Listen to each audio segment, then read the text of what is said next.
I think it would be one of the most fascinating things is to have a walk with God where he had taken a form that you could see and have a conversation with.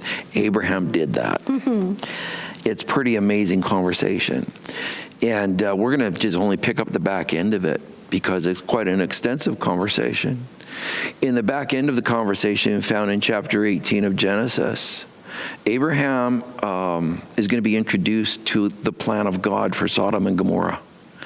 And the Lord basically tells Abram, I've built a great relationship with you that you're going to pass on to generations. You are going to have, all nations will be blessed by you. I mean, he just says, this is what's going to happen. So should I hide from you what I'm about to do? He's saying, the voices of injustice have cried out to me from Sodom and Gomorrah. And he's saying, I'm going to judge Sodom and Gomorrah. Now, we've been talking about the heart and faith. And we're about to see just how stellar this guy's heart is. Totally. Right? Yeah, I really love this chapter and the whole exchange, and a couple things just from what you've just said that just jump out to me. One is that actually what we haven't read is that in here, Abram got his timeline that in the next year they were going to have a child. And so he's, been going off of these promises from God, and now he's got a timeline. And I think sometimes when we get our promise or we get what we want, maybe we get a little protective of that, maybe our hearts shrink a little bit, but that was not the case with Abram, which we're about to see in this whole negotiation. And the other thing is just that God and Abram had this relationship where God was actually just considering going into this conversation with him, making him privy to his plans. God didn't need Abram's permission to do what he was going to do. He's a holy God and all-knowing, but he was still considering, because of this relationship he'd formed with Abraham, that he was going to reveal to him his plans. Yeah, how amazing would that be to even be invited into have that conversation in the first place. Or for God to even consider that what he has with you has a relationship that has formed, right. That God says, I've formed a relationship with you. So then he tells him, I'm going to destroy these cities. I'm going to judge them. And Abraham's response, and why we know it's such a good-hearted response, it doesn't come from, well, I'm bitter, I'm tired of this self-centeredness. Right. My nephew Lot treated me with such, disrespect, and oh man, he's there, I just get him, No, none of that. It wasn't, their values are so opposite mine, like I'm much more moral. And they are so immoral. So, like Jonah, hey, take care of them. Am I ever glad? About time you did this. I was wondering when you were going to do that. I think there's parallels to the world we live in. And I think we have to be very clear and cautious as Christians, not to transgress the heart of God for this world. Right. How do you feel about your situation? We've all experienced injustices. We've all experienced disrespect. We've all experienced people treating us, and we've done it to others. Absolutely. And so, we live in this broken world, and we've expressed our own brokenness even in it.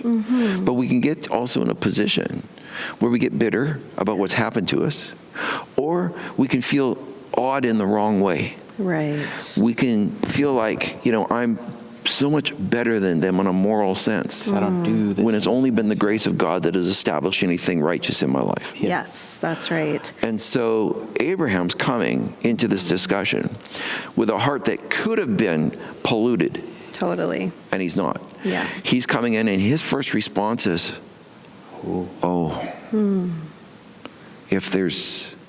are you going to sweep away the innocent, with the unrighteous?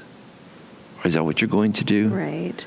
If there's 50 innocent, would you spare it? And he starts this. He just has this heart immediately, this heart of love for people, still love for this sinful world. Even though he has lived, apart from it in terms of his heart, he hasn't become like them. Yeah. But man, does he love them, that he starts this negotiation, for lack of a better word, really, with God. Yeah, on two levels, it'd be easy for him to go the other way because, number one, he was like what Lot did would have been really, I think, painful. When a family member hurts us, it's really close, right? It's really raw. And number two, like just seeing what these cities were doing, it says they were very, very dark, very sinful. So it'd be so easy to just be like, okay, I'm done with them. yeah, Yeah. go for it, God. I with his heart, I'm sure it did bother him, but as I think we spoke before, I don't know if Lot's selfishness surprised Abraham, but I think that he had a heart that maybe didn't get hurt that easy. Yeah. Do you understand what I would mean? Why I would say that? I think if your heart is filled with sort of this graciousness, and also where Paul was, there, but for the grace of God go I. Yeah. This humility. Yeah. You get hurt way less. If we tend to be more prideful, we get hurt a lot. Yeah, absolutely. If we tend to be more in our humbleness before God and aware of our situation of being blessed by the grace of God, Absolutely. we get hurt far less. Yeah, because we know it's not about us. Like, we don't personalize it in the sense of, this really wasn't me. This was God.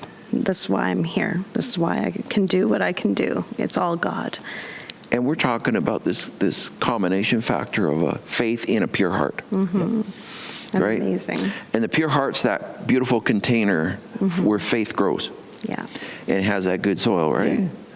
And I just think that oftentimes we just get the cart before the horse on this stuff, and we're trying to have great faith, but we haven't paid attention to the obvious things in our heart that we need to pay attention to. Yes. So that he can actually drive that faith down deep, and we have those conversations with God, because we are called to be ambassadors in this world. Right. And that takes a gracious stance and a gracious place to come from. That's right. And it concerns me in our world today, because we have such a values divide. Yes. People are calling, as I've said over the last year, things that are light or dark are being called light, and those things that are light are being called dark, and that's what's going on, right? Yeah.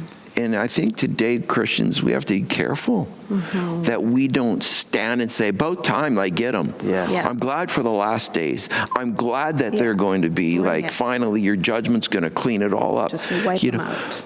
Or the other side, like Lot, live really near and don't be so odd. Yeah.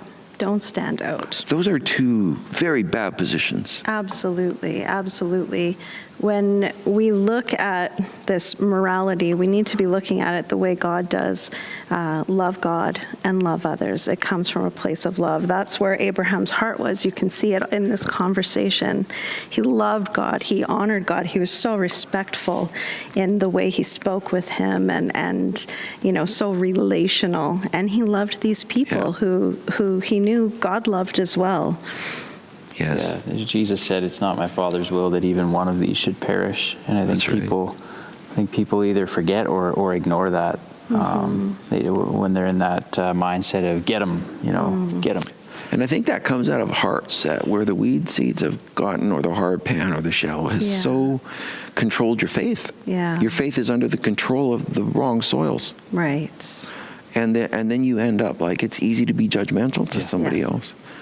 And we can lose our value because we've forgotten what grace That's right. has really done for us, eh? Yeah. And believers, like, that's our message to this world. Our message is one of grace. That God has a plan and a purpose and a call upon all to come home.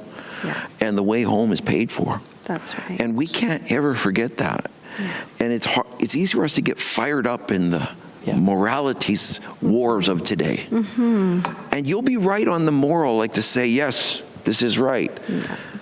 But you can be wrong on the heart of the law, which is love. Yeah. And then you're completely wrong. That's right.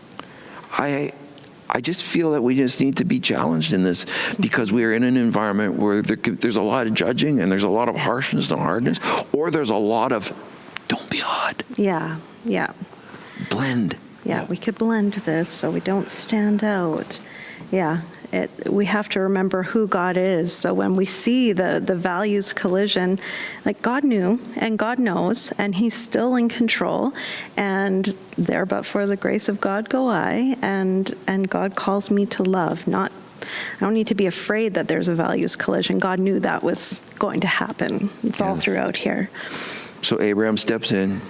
He intercedes. He actually becomes a lawyer for Sodom and Gomorrah.